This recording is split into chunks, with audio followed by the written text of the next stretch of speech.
School में पढ़ते थे जब बच्चे थे, एक चैप्टर आया था, आप लोगों को अगर पढ़ाई में आया हो, पता नहीं बदल गया, जेम्स वाट। एक जेम्स वाट नाम का बालक, जिसको निकम्मा समझा जाता था घर में, वो एक दिन बैठा था, देखा कि एक बटलोई चढ़ी थी और उसके ऊपर ढक्कन रखा था, नीचे से भाप ऐसे करके ढक्कन को उठा देती। उसने फिर वजन रखा, फिर भाप बनी और उठा दी, फिर वजन और बढ़ा के रखा, वजन बढ़ाता गया, भाप उसको उठाती गई। उसी ने इंजन की रचना की थी, जेम्स वाट। आप इसका भाव समझ पा रहे हैं हम क्यों उदाहरण दे रहे हैं? जब आपके अंदर अग्नि पैदा हो रही है, जलन पैदा हो रही, तो आपके जीवन को भगवान की तरफ ले जाने वाले पावर को उठा जागृत कर रही। तुम विचलित होकर उसे विषय भोगों से पुनः शांत कर देते हो। उसे शांत नहीं करना, उसको और बढ़ाना है। आग को जितनी बढ़ जाएगी उतनी जोर से अध्यात्म की तरफ आप चलोगे। उल्टा मत चलो, उल्टा मत सोचो। ये आग समन का अवसर नहीं, आग बढ़ने का अवसर है। आग बढ़ने दो, वही तेजस्वी बनाकर तुम्हें अध्यात्म की ऊंचाई पर चढ़ा देगी। उस बात से अनुभव किया कि भाप में कितनी ताकत है। अगर ये भाप मिले तो बहुत बड़ा कार्य चल सकता। तो वही कोयला झोंककर भाप पैदा करके इंजन के द्वारा ट्रेन निकलवा दी, और उसको सब निकम्मा समझते थे। बस वो विचार, ये चिंतन का विषय। हमारे अंदर जो आग पैदा हो रही, कामाग्नि, क्रोधाग्नि, लोभाग्नि, उसे हम सह रहे हैं। उसको सह रहे हैं तो एक पावर बन रहा है। वो पावर आपको सीधे भगवान की तरफ बढ़ाएगा। अगर आप उसको बुझाने में लग गए तो वो इधर आध्यात्मिक शक्ति क्षीण हो जाएगी और भोगा शक्ति बढ़ जाएगी। ये अनुभव की बातें हैं। आप इसको सहना सीखे, मिटाने में काम नहीं बनेगा। सह करके प्रभु की प्राप्ति हो जाएगी। सहना सीखो। सहना हमारा परम धर्म है। सहन कर गए तो महात्मा, टूट गए तो विषयात्मा। और फिर हमें पता नहीं ये अवसर जो मिला है कब मिले, इसलिए सावधान। सत्संग को सुनो और उसका मनन करो, उसको जीवन में उतारो, तभी लाभ मिलेगा। नहीं रोज सत्संग हो रहा है और अगर आप सुनेंगे नहीं तो 1 घंटा 1.5 घंटा बैठ लिए, फिर वही मनमानी चिंतन, ठीक नहीं। ये 6 बातें जिसके जीवन में है, उसके अंदर भक्ति की निष्ठा जागृत हो जाती है और वो सिद्ध महापुरुष हो जाता है। फिर पहला, हर परिस्थिति में क्षमा। बहुत कठिन है, बहुत कठिन है। कोई अपराध पे अपराध करता जा रहा है, हम क्षमा पे क्षमा करते जा रहे हैं। बड़ा प्रभाव क्षमा का है। आप तो क्षमा कर रहे हो, उसका परिवर्तन शुरू हो जाएगा। क्षमा में इतना बड़ा बल है कि जो अपराध कर रहा है उसका परिवर्तन हो जाएगा। क्षमाशील ही परिवर्तन कर सकता है। क्रोध करने वाला या दंड देने वाला महान नहीं माना जाता, क्षमाशील महान माना जाता है। दूसरा, कभी भी किसी भी परिस्थिति में समय व्यर्थ न जाना, वस्तु, व्यक्ति, स्थान के संयोग में। तीसरा, कोई भी भोग सामग्री समीप फिरी पर नहीं भोगना प्रभु के। मेरे प्राप्ति के लिए मेरा भक्त सब सुखों का त्याग करता है, भगवान ने कहा। जो पवित्र भोग हैं उनको भी आवश्यकता के अनुसार ही, विधि भोग हैं जिनका निषेध नहीं किया गया, धर्म पूर्वक भोग सकते हैं, उनको भी आवश्यकता के अनुसार जितना कम से कम सेवन कर सके। चौथा, सम्मान को विश्वत, नीच पुरुषों द्वारा किए हुए अपमान को अमृत मानकर निराभिमानी रहना। पांचवा, निरंतर अपने गुरु प्रदत्त उपासना में आसक्त और इष्ट देव पे आसक्त, जो गुरुदेव ने बताया।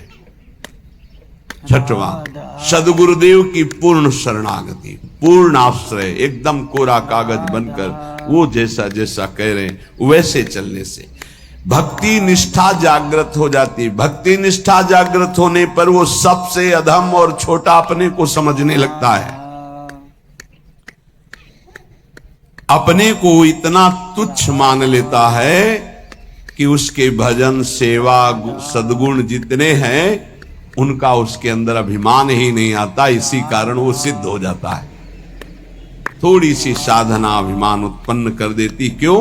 क्योंकि गुरु कृपा नहीं है। इसलिए जहां निराभिमानी होकर प्रभु से अपना संबंध जो था है, जो रहेगा, उसका बोध हुआ उसी समय उसे भगवान की प्रेम लीलाओं का अनुभव होने लगता है।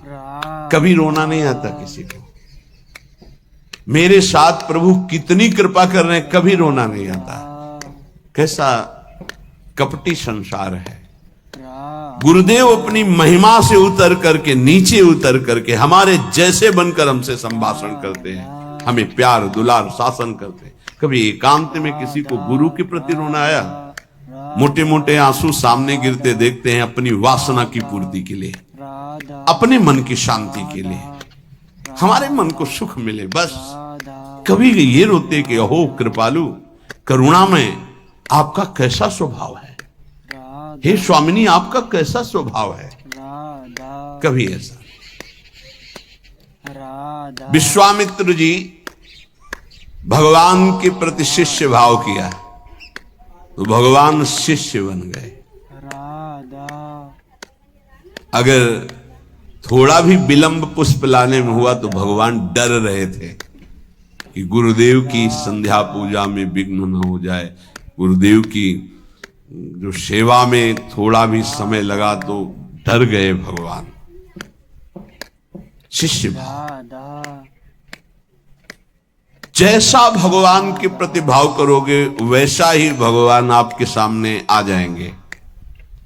अनंत ब्रह्मांड भगवान ने ही अपने आप से ही रचा है। कितना विलक्षण भजन का प्रभाव होता है कि अनंत ब्रह्मांडों का स्वामी आप जो भाव करोगे वैसा आ जाएगा बन के। अगर आप भगवान को भोग रूप में चाहेंगे तो भोग रूप में भी आ जाएंगे। ऐसा ही बड़े कृपालु हैं। जिस रूप में आप चाहेंगे भगवान आ जाएंगे। आप आज भी जो कामना करते हैं ना, मेरे भगवान ही आपकी पत्नी बने हुए, पुत्र बने हुए, आपका परिवार बने हुए, आप पहचान नहीं पा रहे हैं। जो हम कामना करते हैं ना कि आज ये, तो भगवान वही बनकर आ जाते हैं, वही पदार्थ बनकर आ जाते हैं, वही व्यक्ति बनकर आ जाते हैं, वही वस्तु बनकर आ जाते हैं। यद्यपि भगवान ही है, दूसरा कोई नहीं है। वही अपने आप को प्रकट किए हैं। उपनिषद में आता है एकाकी न रमते। खेलने की इच्छा हुई तो दूसरा कोई हो तो खेले, तो अपने आप को इतने रूपों में खेल में फैला दिया। एकाकी न रमते। भगवान ने अपने एकोहम बहुश्यामा, मैं ही बहुत रूपों में हो जाऊं, और वो अपने आप से अपने आप में खेल रहे हैं। तीन खेल हो रहे हैं यहां प्रगट में। एक हो रहा है सृष्टि का सृजन, बराबर चल रहा है, सृजन भी बराबर चल रहा है, पालन भी बराबर चल रहा है, संहार भी बराबर चल रहा है। सृजन होता जाता है, पालन होता जाता है, संहार होता जाता है, सृजन होता जाता है, पालन होता, संहार, ये बराबर लीला चल रही है। किसका सृजन? अपने आप से अपने आप का सृजन। किसका पालन? अपने आप से अपने आप का पालन। और किसका संहार? अपने आप से अपने आप के ऊपर संहार लीला, किसी और की नहीं। वही है, आप भी वही हैं, पर नहीं समझ पा रहे। भगवान ने कहा यथा तथा, अर्थात मुझे जैसे बसता मैं वैसे, ये यथा माम प्रपद्यन्ते तास तथैव, यथा तथा। भाव और लगन, जिस तरह की आपकी लगन है और जिस तरह का भाव है वैसे ही भगवान अनुभव में आते हैं। जब आप घोर विषय चिंतन करते हैं तो भगवान विषय रूप में आ जाते हैं। गाढ़ चिंतन विषय का तो विषय रूप में आ जाते हैं। सलाह दे देंगे आपको, देखो ये विषय जो मैं ही हूं, इसको प्राप्त करना है तो ऐसे चलो, ऐसे प्राप्त करो। वो भले आप निषिद्ध चिंतन कर रहे हैं, जब ज्यादा हठ करेंगे तो आपको वही सलाह देने लगेगा हित। आप ऐसा करो, ऐसे से ऐसा कर लो, ऐसे से ऐसा कर लो। और जब पिटाई होगी तब आपको फिर उपदेश करेगा, कहा था नहीं, नहीं माने तो सलाह दी थी, अब मान लो। हित का बड़ा ही कोमल स्वरूप है।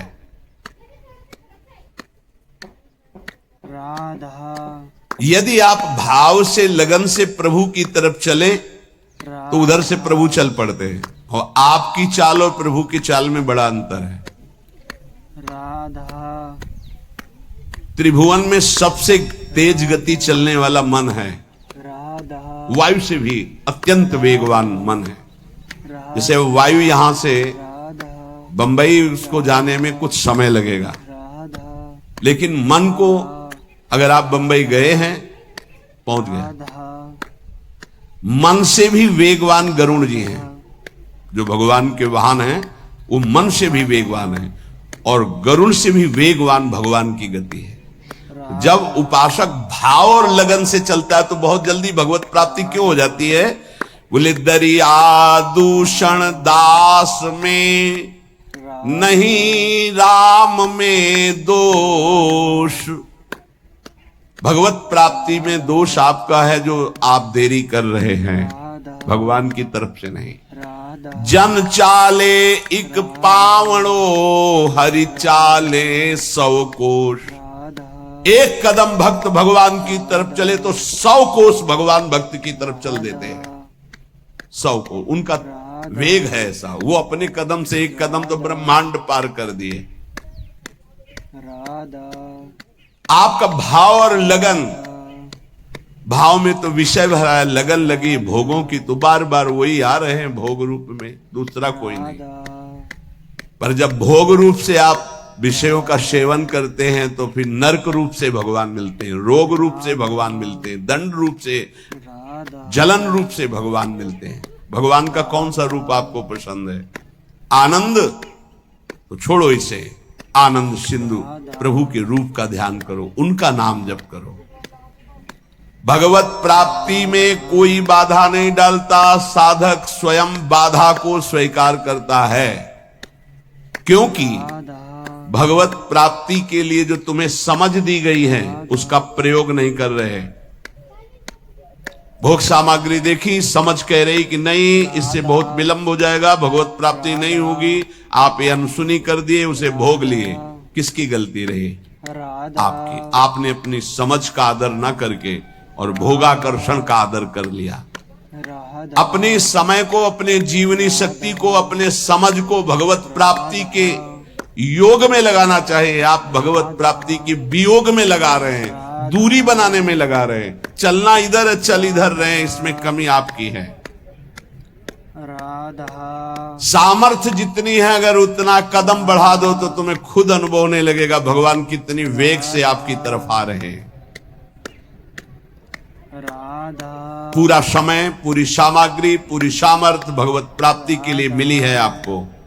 पूरा समय, पूरी सामग्री, पूरी सामर्थ्य भोग प्राप्ति में लगा रहे हैं आप। देख लीजिए, कारण समझ सामग्री समय का दुरुपयोग कर रहे हैं क्योंकि तुम्हारे अंदर लगन नहीं, अगन नहीं भगवत प्राप्ति की। भक्ति किसी साधन विशेष से नहीं प्राप्त होती, कर्मों से नहीं प्राप्त होती, भगवान की पूर्ण शरणागति से होती है। कई बार इनकी चर्चा हुई, पूर्णता कैसे होती है? हृदय से प्रभु की शरण। यदि परमार्थ में उतरे हो तो चैन नहीं है। यहाँ दरस बिन दुखन लागे नैन, जब से तुम बिछुरे पी प्यारे कबो न पायो चैन। बेचैनी बढ़नी चाहिए। जब बेचैनी बढ़ती साधक में कृपा से तो वो समझता है परेशानी बढ़ रही और उसको मिटाने के लिए भोगों में उतर जाता, खत्म। अरे वही बेचैनी तो विरह बनती है, तुम समझते कहां हो?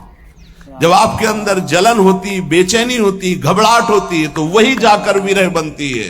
हा प्राणनाथ, अब जिया नहीं जा रहा आपके बिना, वही भगवत साक्षात्कार कराती है। आप समझ नहीं पा रहे, आपको लग रहा है मेरे साधन में कमी हो गई जो बेचैनी बढ़ रही। यही साधन की परिपक्व अवस्था है जो बेचैनी बढ़ रही।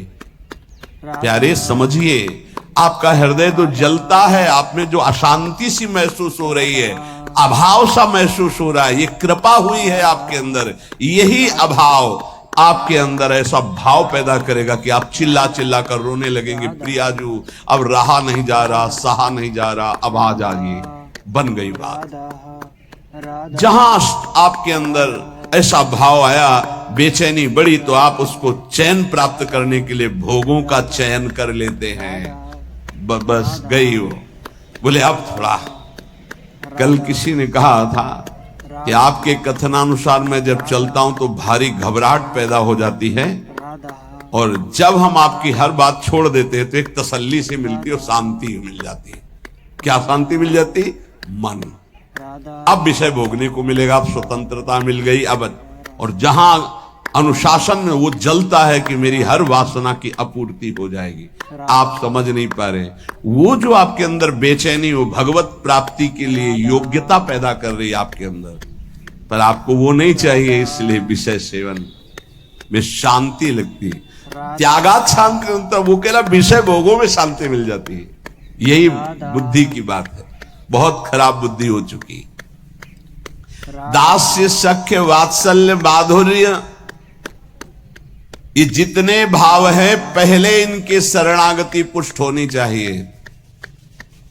राधा भगवान सब कुछ आपको दे देंगे, पर पहले शरणागति पुष्ट होनी चाहिए। राधा अगर आपने अपने आप को श्री भगवान को दे दिया तो श्री भगवान अपने आप को आपको दे देंगे। राधा सौदा बहुत सस्ता है।